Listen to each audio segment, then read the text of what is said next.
Another one bites the dust. The Assad regime has finally fallen in war-torn Syria. Bashar al-Assad has officially left the country that he has ruled over with an iron fist for 24 years. Now, he was granted humanitarian asylum in Russia by Vladimir Putin. During Assad's reign, however, over 500,000 Syrians were unalived. That's 500,000 people that have died at the hands of this brutal dictator. Not to mention the millions and millions of people who were displaced because of this never-ending conflict between the Assad regime, the Syrian rebels that are backed by Turkey, ISIS, who are backed by the Islamic regime, and finally the Kurdish forces in the northeast region of Syria. But here's my point.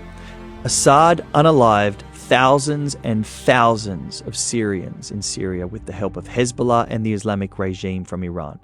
The same Hezbollah and Islamic regime that committed war crimes in Syria with Assad are the same Hezbollah and Islamic regime that pro-Palestinian groups today defend, support, and cheer for. The Syrian rebel uprising was to overthrow Assad, Hezbollah, and the Islamic regime's control over Syria. So if Assad is a war criminal, where is the ICC's arrest warrant? I am announcing that my office is filing an application for a warrant of arrest. If Assad is a violent dictator, killing thousands, even with chemical weapons, fighting against the dictatorship of Bashar al-Assad. What is striking is the number of children inhaling just a hint of the gas overwhelmed their nervous systems. All of their nerves fired at the same time. Muscles seized, and paralyzed lungs left their last breath stuck in their throats. Where was the Free Syria movement online? Where was the large-scale protests taking to the streets to march week in and week out in defense of the Syrian people?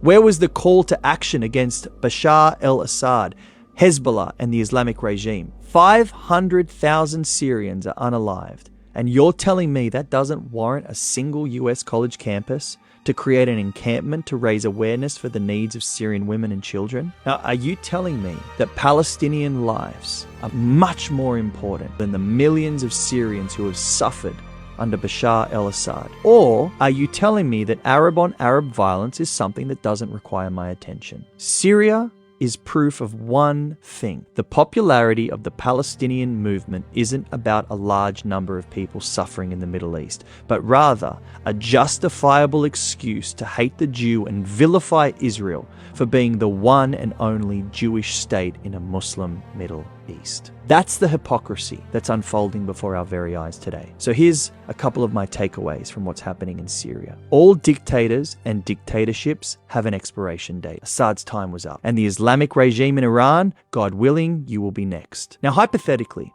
if Israel didn't exist today, I can guarantee you one thing, that what we're seeing unfold in Syria would also be happening amongst the Palestinian people today. Before that triggers you to comment on my page, here's my proof. It already did happen in 2005.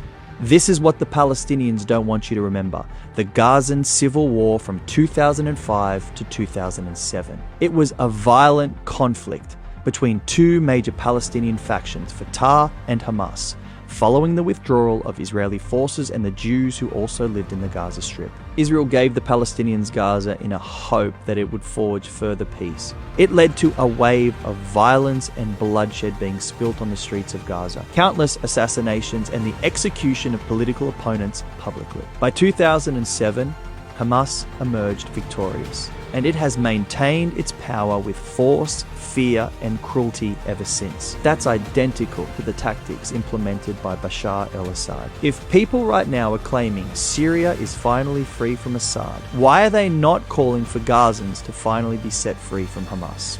You don't need to answer that question.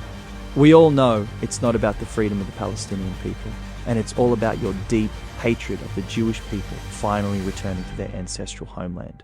480,000 people are killed in Syria.